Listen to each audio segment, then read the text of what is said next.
SUST এবং রাজশাহী ইউনিভার্সিটিতে chemistry পার্টটুকুতে তুমি এর বাইরে কোনো কিছুই পাবা না।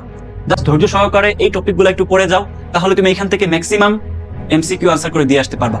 প্রথমে হচ্ছে ইলেকট্রনের 4টি কোয়ান্টাম সংখ্যা সহজভাবে ব্যাখ্যা। এই 4টা কোয়ান্টাম সংখ্যা সম্পর্কে তুমি একাডেমিক লাইফে পড়ে আসছো, বাট এখানে কিছু মেকানিজম আছে।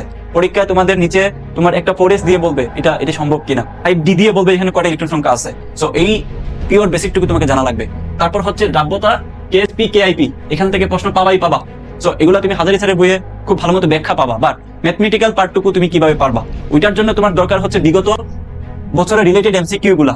ওকে, তো তুমি যদি এই যে তোমার টপিক গুলো আছে ওইগুলা ব্যাখ্যা সহ একদম বিগত বছরের এমসিকিউ সলভ আকারে পেতে চাও, তাহলে আমি তোমাদেরকে সাজেশন করব এই আমাদের মাত্র 4 দিনের রিভিশন যেই প্রোগ্রামটা, সেটাতে তুমি ভর্তি হয়ে যাও। মাত্র 500 টাকা দিয়ে তুমি 4 দিনের ভিতরে শুধু কেমিস্ট্রি না, ফিজিক্স, কেমিস্ট্রি, ম্যাথ, বায়োলজি সব শেষ করে ফেলতে পারবা।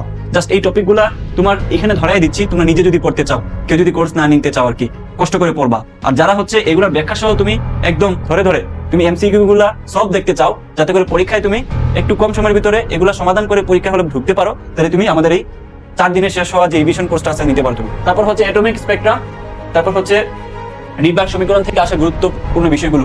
তুমি এখান থেকে বেনি আসোয়া কলা কিংবা ওইখান থেকে যে তোমার বিভিন্ন রেঞ্জের তোমার দৈর্ঘ্য দেওয়া থাকে, তারপর এখান থেকে আইআর রশ্মি, ইউভি রশ্মি, তারপর হচ্ছে দৃশ্যমান রশ্মি, ওগুলো তোমাকে খুব ভালো মতো একটু আয়ত্ত নিয়ে আসতে হবে। একটা মুখস্থ টাইপের ম্যাথ চলে আসবে এখানে। এবং এখান থেকে রিডবার্গ সমীকরণ যেটা আছে যে 1/λ = RH 1/n² - n/n², ঠিক আছে। এই যে এখানটাতে ল্যামডার মানটা বের করে তোমাকে বেনি আসোয়া কলা দৃশ্যমান আলোর সাথে মিলিয়ে তোমাকে বের করতে হবে যে আসলে কোনটার ক্ষেত্রে কতটুকু দৈর্ঘ্য এখানে কাজ করতেছে। সো ওইটুকু বেসিক তোমার জানাই লাগবে। তুমি কই পাবা এগুলো? তুমি ধরে এখন খুঁজতে গেলে তোমার অনেক সময় নষ্ট হয়ে যাবে। তুমি এখন সময়টুকু বাঁচানোর জন্য শেষ মুহূর্তটাতে মুশকিল আসান হিসাবে আমাদের মাত্র 30টা ক্লাস নিতে পারো, যেখানে তুমি খুব ভালো মতো ক্লাসের মধ্যে এগুলো পাওয়া যাবে, ক্লাসের মধ্যে তুমি সলভ পাওয়া যাবে এগুলো। তারপর দেখো হাইব্রিডাইজেশনের নির্ণয়ের শর্টকাট দরকারি, এই শর্টকাটটা এখন তুমি কই পাবা? তুমি নিজে বুঝতে গেলে আচ্ছা এখানে H মানে কি, R মানে কি, C মানে কি, M মানে কি, এটা নিয়ে বসে সময় নষ্ট হয়ে যাবে তোমার। সো তুমি পারলে তো ইটস গুড, না পাইলে আমি তোমাকে সাজেশন দিব আমাদের ক্লাস।